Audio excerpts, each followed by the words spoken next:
Blessed day mga kapatid, we are blessed and we are here again to share the word of God, to talk about Jesus with our sisters in Christ, sis Manilyn. Amen. Praise God.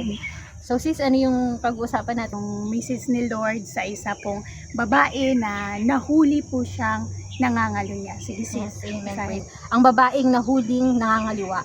Sinabi nila kay Jesus, "Teacher, huling-huli sa akto ng pangaliwa ang babaeng ito." Verse 5, inutos sa law ni Moses na dapat batuhin siya hanggang mamatay. Anong masasabi mo? Verse 6, sinabi nila to para mahuling nagsasabi ng mali si Jesus at makasuhan siya. Yumuko si Jesus, tapos nagsulat siya sa lupa gamit ang daliri niya. Verse 7, tuloy pa rin sila sa pagtatanong kay Jesus, kaya tumayo siya at sinabi, "Kung sino sa inyo ang walang kasalanan, siya ang unang bumato sa babaeng ito." Amen. Verse 8, tapos yumuko ulit siya at nagsulat sa lupa. And verse 9, pagkarinig nila nito, isa-isa silang umalis. Simula sa mga matatanda, naiwan si Jesus at ang babae na nakatayo pa rin. And verse 10, tumayo si Jesus at sinabi niya sa babae, "Nasaan na sila? Wala bang naiwan para husgahan ka?" And verse 11, "Wala po sir," sagot niya. "Hindi rin kita huhusgahan. Umuwi ka na, pero huwag ka nang gagawa ulit ng kasalanan." Sabi ni Jesus. Amen. Ito ay nahuli on the act of adultery. So, Adultery. siguro wala siyang damit. We do not know kasi act Oo, to. on the act. So, napaya talaga, dinala sa crowd. So, kung ako yun, kung tayo yun, ano ang mararamdaman natin bilang babae? Siguro inisip na tapos na ako, mamamatay na ako. Kasi alam nila sa panahong ito na kung nangangalunya ka, babatuhin ka ng bato hanggang mamatay ka. Yun yung yung judgment nila, yung no? judgment ng Sa law ni Moses. Ni Moses. Oo. Yun, so sa isip ng babae, siguro mamamatay na ako ngayon, mamamatay na ako. Tapos yung mga Parisi, dinala nila ito kasi yun ang law ni Moses eh. Ngayon, inano nila para din maibato sila kay Jesus. Si Parang Jesus. double ang ano dito, no? Double lang Ng yung trap nila. Mhm. Yung babae ay mausgahan na, papatayin talaga ang babae kasi batuhin. Tapos yung imagine yung nandun sa crowd, nagdala na siguro ng mga bato isa-isa. Tapos ang tahimik lang si Jesus.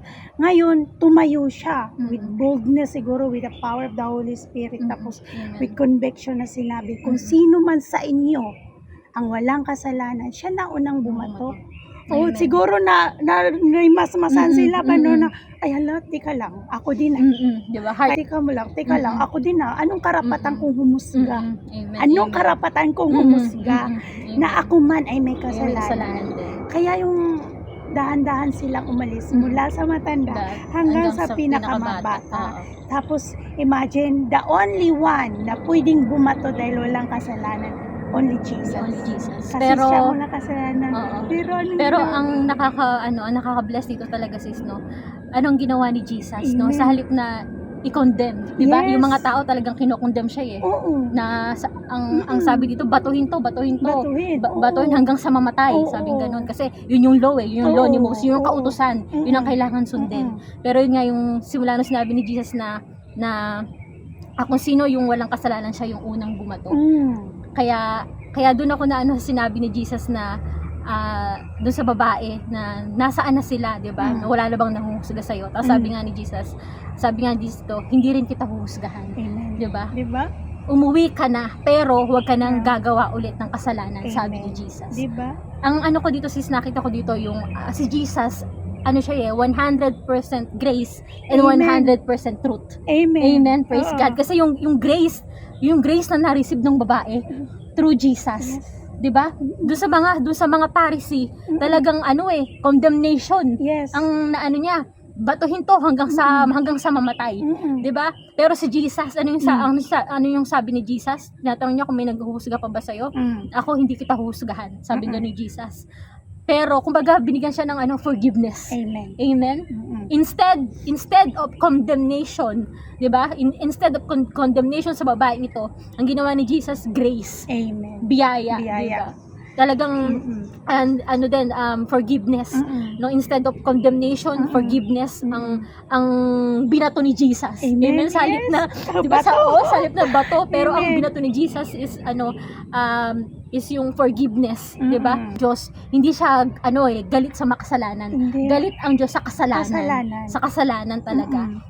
Kaya ang sabi niya dito, talagang parang binigyan niya ulit ng chance yung babae Yes. na to repent. Yes. 'Di ba? Na Oo. talagang wag na niyang uulitin yung kasalanan Amen. na ginawa niya na to. Oo. Amen. Diba? Kasi alam mo sis, talagang nung binabasa ko to, talagang naiiyak ako. Mm. Kasi ko dito related ako. Mm-mm. Related ako dito na talagang nakita ko yung sarili ko. 'Di ba? Alam naman natin yung past ko, 'di ba? Yung nangyari sa great testimony din na ginawa ng Lord sa buhay ko, na talagang syempre may mga tao din talaga na mag-aano sa'yo, na manghuhusga, di ba? Mm-mm. Pero by the grace of God, Yes, amen, praise yes. God, no? Amen. By the grace of God, na-receive ko sa Panginoon. Amen. Amen. Talaga na talagang yung forgiveness. Amen. Yung forgiveness talaga na pinagkaloob sa akin ng Panginoon nung simula nung talagang nagkaroon ako ng tamang relasyon sa Kanya. Yes. Amen, na-receive ko yung grace Yes. ng Panginoon at yung forgiveness ng Panginoon sa Amen. sa mga nagawa kong pagkakamali. Amen. Amen. Diba? Amen. Yung Praise gang God. grace. Mm-mm. A definition ng grace is a gift we do not deserve. Yes. We Amen. do not deserve, pero ibinigay. Mm-mm. Ibinigay Amen. sa atin. Mm-mm. Yun lang, nasa atin kung tanggapin Tatanggapin natin. natin. Because Amen. it is a gift eh. Kung binigay sa atin yung gift, pag hindi naman natin in-enjoy yung gift na iyon, Amen. hindi mabaliwala lang kasi it could be, pwede din na pagsabi ng Panginoon ay go and sin no Mm-mm. more. Sige, umuwi ka na, Mm-mm. napatawad ka na, huwag ka nang gumawa pa ng kasalanan, but still the choice is yours, Mm-mm. di ba? Amen. Kung Amen. naintindihan mo yung kung gaano ka laki yung pagmamahal ng Lord, Mm-mm. forgiveness na Lord, Mm-mm. it really moves you not to sin again Mm-mm. di ba? Ganun Amen. talaga kasi nga yung the wages of sin is death, Death. but the gift of God is life eternal through Jesus Christ. Only Amen, Jesus Christ. amen. Kaya ito binigay Yes, niya. amen. Kaya Amen. gayun din tayo dito sa mundo. Mm-mm. We have to extend that grace kasi this is the gift na ibinigay sa atin at we should extend din natin sa iba yung mga grace din na iyan. Amen. Di ba? Amen. Kaya instead na pag may kapatiran tayo nagkasala, Mm-mm. kagaya natin, ako so many ways meron din ako Amen. na mga kasalanan, marami, or we cannot count ang mga kasalanan. Ngayon lang, nang nakilala na natin ang Panginoon, hala, mayroon palang ganito, yung bang, pwede pala akong mapatawad, pwede palang mawala yung walang peaceful na mind ko, yung Amen. hatred ko, yung self-condemnation, yung mawala pala pag nandyan ka kay Lord. Pag nandyan ka kay Lord. Amen. Pero pag wala ka kay Lord, talagang ipiface mo yan yung wala kang peace of mind. Totoo. Dahil, tapos, i-condemn mo din ang sarili mo. Totoo, Kasi, totoo yan. condemn mo, makasalanan ako, makasalanan ako, maririnig mo pa ang condemnation ng ibang tao. Mas kaya yung iba nagpapakamatay kasi nga hindi nila matake yung condemnation sa sarili. Pero, if you are in Christ, Amen. there is no condemnation Amen. na. Praise There is God. no condemnation for those who are in Christ. But pag wala ka kay Lord, yun talaga. Yung bang, naku, pati ikaw sa sarili, bakit ko pa nagawa? Bakit ko ba nagawa? Yung bang ganun ba? Pero pag nandiyan ka, yes, nakagawa ako. But Lord, I put it into your mighty hands, Lord, kasi hindi ko kaya, tulungan mo ako dito. At by the grace of God, bigyan ka ng peace that surpasses all understanding kahit na mayroong mga problema. In the midst of persecution, ay hindi mo maramdaman yung masaktan ka. Hindi mo maramdaman yung insulto nila sa'yo kasi nga, yung grace ng Panginoon ba na nasa iyo, peace of mind, peace of mind. Amen. Kaya itong kwento na ito, napakaganda sis. Amen. Napakaganda. Praise Para God, ang totoo. sarap ulit-ulitin kasi lahat tayo ay related. Kung ikaw man ay napahiya, pinahiya, Amen. o ikinakahiya, alam mo, ang solution dito ay lumapit tayo kay Lord kasi ang Panginoon natin unlimited ang grace niya. Amen. His mercy talaga is new every morning habang tayo humihinga. There's a grace available. Ang gift ng Panginoon ay nandyan. Pero nasa atin kung tatanggapin ba ito Amen. natin. So, sis, naano ko lang nakita ko lang dito, yung sabi nga dun sa sa Romans 6:23, Yes, sabi nga yan. dun na, sapagkat ang kabayaran ng kasalanan Kasalanan. ay kamatayan. Amen, yes. Pero, ang biyaya ang gift ng Diyos ay buhay na walang hanggan sa pamamagitan ni Kristo Jesus. Yes. So, ibig sabihin sis nga dito, di ba? Yes. Dito yung babae, Yes. di ba? Talagang, na siya parang papunta na siya sa kamatayan kasi Yes. nga babatuhin na siya Yes. Yun yung kabayaran Yes. Yun yung kabayaran ng kasalanan niya, Amen. kamatayan. Oo. Batuhin siya hanggang sa mamatay. Yes, Di ba? exactly. Pero, nandun si Jesus. Oh, Amen. Through Jesus. Yes, ito ang sa akin. Tingnan mo, nagkamali ang mga taong nanghusga sa kanya. Kung saan siya dinala. Dinala siya mismo sa nagpapatawad ng kasalanan at nagbibigay ng regalo. Amen. So mali Praise ang God. napuntahan nila kasi kung sila-sila lang yun, pwede na nilang batuhin ang babae Amen. Pero dahil nga gusto nilang itrap si Jesus, ngayon ang babae, dinala nila kay Jesus na ang Jesus na ito ay siya palang magpapatawad ng Amen. mga kasalanan. So, na-save ang babae, Amen. na-save ang dignidad niya, a new life. Amen. Diyan siya dinala sa taong magligtas sa kanya. Amen. Kaya kung may mga kapatiran tayo na itutulak lang natin, sis, lumapit ka kay Jesus. Sis, mag-share sa atin, ito ang problema ko, ito ang problema ko. Sis, mahal ka ni Jesus, lumapit ka kay Lord. Ganon, Amen. natin kasi ang napapatawad sa atin, Panginoon. Amen. Ang So, ibig sabihin Panginoon. sis pala, tayo, nung mga time na hindi pa tayo nagkakaroon ng tunay at tamang relasyon sa Panginoon, hindi pa natin nakilala si Jesus, hindi pa natin tatanggap si Jesus sa buhay natin, sa puso natin, tayo pala ay papunta na sa Amen. impyerno, Oo. sa Oo. kamatayan, ng Oo. kabayaran ng kasalanan natin ay Yes. kamatayan. Kamatayan talaga. Diba? Mm. So, ibig sabihin, talaga tayo. but through Jesus Christ, na tinanggap na natin siya sa ating buhay, sa ating Mm. puso, nagkaroon na tayo ng relasyon sa Panginoon. Yes. So, nakatanggap tayo ng regalo, Amen. 'di ba, ng biyaya Mm-mm. sa pamamagitan ng ating Panginoong Jesus. Yes. So, ikaw sis, ano yung advice mo sa mga sa mga nasa ganitong sitwasyon? Encouragement. Sabi ng Panginoon ay lumapit tayo sa Kanya. Call unto me and I will answer you.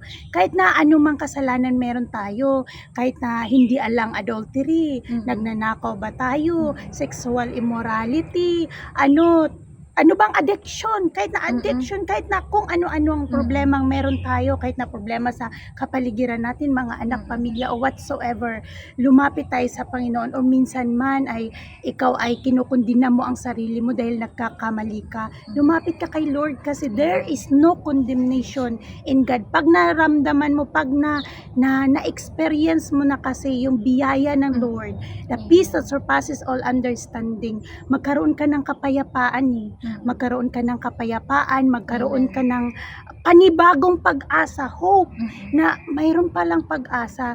Tapos totoo ang ating Panginoon, totoo. May Holy Spirit na ibibigay sa'yo ang Lord pag ikaw ay nandyan na. Yun na ang lilinis sa'yo at by the word of God. Ito talaga, word of God talaga. Pag everyday mo ito basahin, maglaan ka ng oras para dito. This is like a water, lilinisin ang ating mga kasalanan nito. Kaya humingi tayo ng patawad kay Lord. Tapos sabihin mo kay Lord na, Lord, hindi ko kaya na umalis sa kasalanang ito, pero tulungan mo ako, Panginoon. Bigyan ka ng kaibang strength na malagpasan mo yung sitwasyon na yan. Kasi Panginoon natin ay makapangyarihan pag tayo ay lalapit sa Kanya. Amen. Amen. Praise God. Thank you sis. Amen. Sa powerful encouragement mo.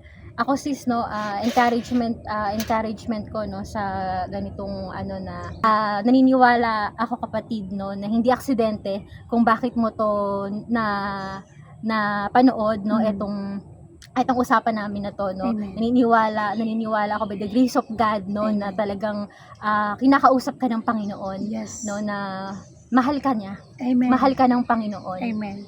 No? Na patuloy ka lang lumapit sa Kanya. Amen. No? Na patuloy kang humingi ng kapatawaran, no? Sa anumang kung nakakulong ka pa rin sa ganitong sitwasyon. Amen. Alam ko na hindi madali. Hindi talaga madali. Talagang on the process. Pero posible. Amen. Posible, 'di ba? Posible na makalabas ka sa ganyang sitwasyon. No, kung talagang tutulungan mo yung sarili mo. Tutulungan mo yung sarili mo kasi I'm not condemning you, hindi kita kino-condemn, hindi kita hinuhusgahan. No, nandito ko para sabihin din sa iyo na I experience, no, na-experience ko to, no, nangyari to sa buhay ko, no, na talagang nakakulong ako sa ganitong sitwasyon na nahihirapan ako, no, kung paano ko makakaano ko dito, parang hindi ko kaya. Pero kapatid, no, walang imposible sa Panginoon. Amen. Basta talagang patuloy kang manalangin, manampalataya sa Panginoon na natulungan ka kung paano ka makakalabas dito sa ganitong sitwasyon. Amen. And yung pananampalataya na may action. Kasi sabi nga sa Bible na faith without action is dead. Yes. 'Di ba? So kailangan nating mag-step out. Amen. Kailangan nating tong alisan, no? Hindi lang tayo nananalangin na Lord, alisin mo ako dito sa ganitong sitwasyon. Kailangan ikaw din sa sarili mo. Yes. 'Di ba? Kailangan yung pananampalataya mo, kailangan mo ding lagyan ng action. 'Di ba? Kailangan lang manalangin at magbasa ng salita ng Diyos. Ito yung talaga yung makakatulong din, no, sa iyo na maalisan, no, yung ganitong sitwasyon kung saan ka man nakakulong ngayon na sitwasyon, no, hindi man sa ganitong sabi nga ni Sis Manilyn kanina, kung anumang sin, anumang kasalanan na hindi nakakalugod sa Panginoon, 'di ba? So, alam, malalagpasan mo 'yan sa biyaya ng Panginoon, no? Kung paano ko na-overcome, paano ko na-overcome 'yon, 'di ba? Ang Panginoon natin ay hinihintay lang tayo eh. Amen. Minsan, ayaw na nating lumapit kasi nga may nagawa na tayong kasalanan, parang nahiya na tayo kay Lord. Pero ang Panginoon man ay hindi man natin sabihin, nakita niyang ginagawa natin. Iniisip, ginagawa, sinasalita, nakita na ng Lord. Kaya ang gusto lang ng Panginoon ay lumapit tayo sa Kanya. Kasi nga pag hindi tayo lalapit sa Kanya, walang magagawa ang Lord. Kasi nga hindi tayo ginawa ng Panginoon na parang robot ba? Na lalagyan tayo ng susi, i-program tayo na ito lang ang gagawin mo, ito lang gagawin mo. So ginawa tayo ng Panginoon na with free will. Kalayaang pumili. Kaya pumili tayo na lumapit tayo sa Kanya. Hindi tayo lalayo sa Kanya. Lumapit tayo sa Kanya. Life is better with God. Yes. Amen. Yan. Praise